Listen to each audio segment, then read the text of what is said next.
నా మీద పెట్టిన కేసు అక్రమ కేసు, పొలిటికలీ మోటివేటెడ్ కేసు, అందులో ఏమీ లేని లొట్టపీస్ కేసు.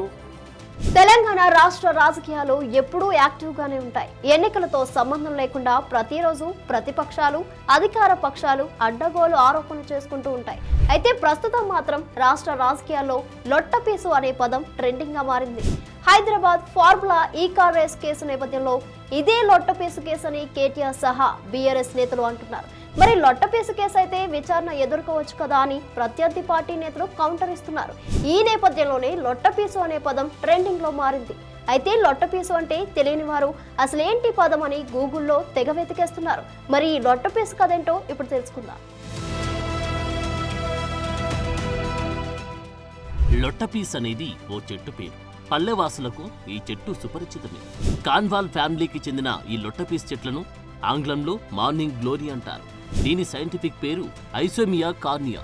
ఈ మొక్కలు ఎక్కువగా చెరువులు, కాలువలు, కుంటలు, నీరు ఉండే ప్రాంతాల్లో పెరుగుతాయి. ఈ మొక్క కాండం తెల్లని పూతతో లోపల ఖాళీగా బోలుగా ఉంటుంది.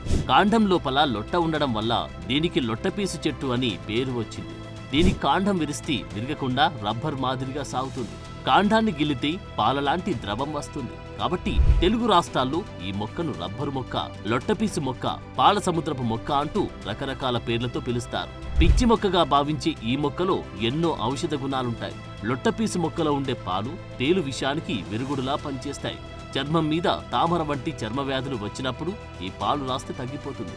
మనుషులను కుట్టే దోమలను, పంటల దిగుబడిని దెబ్బతీసే దోమలను ఈ మొక్క ఆకుల నుంచి వచ్చే పొగతో నివారించవచ్చు. లొట్టపీసు మొక్కలను కాగితం తయారీలోనూ వినియోగిస్తారు. రైతులు లొట్టపీసు చెట్ల ఆకులను నీడలో ఎండబెట్టి గోమూత్రంతో కలిపి సేంద్రియ ఎరువులా ఉపయోగిస్తారు.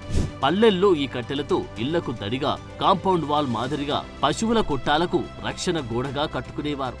ఎండిపోయిన లొట్టపీసు కట్టెలను వీపునకు కట్టుకొని పిల్లలు ఈత నేర్చుకునేవారు. ఇలా ఈ లొట్టపీసు చెట్టు వల్ల అనేక ప్రయోజనాలున్నాయి. ఇదన్నమాట లొట్టపీసు అసలు కథ. మరి కేటీఆర్ ఈ మొక్క గురించి తెలిసి అన్నాడు, తెలియక అన్నాడు, కానీ ఆయన వ్యాఖ్యల కారణంగా ఈ మధ్యకాలంలో ఈ లొట్టపీసు పేరు ఫుల్ ఫేమస్ అయింది. For more videos like this, subscribe Big TV channel.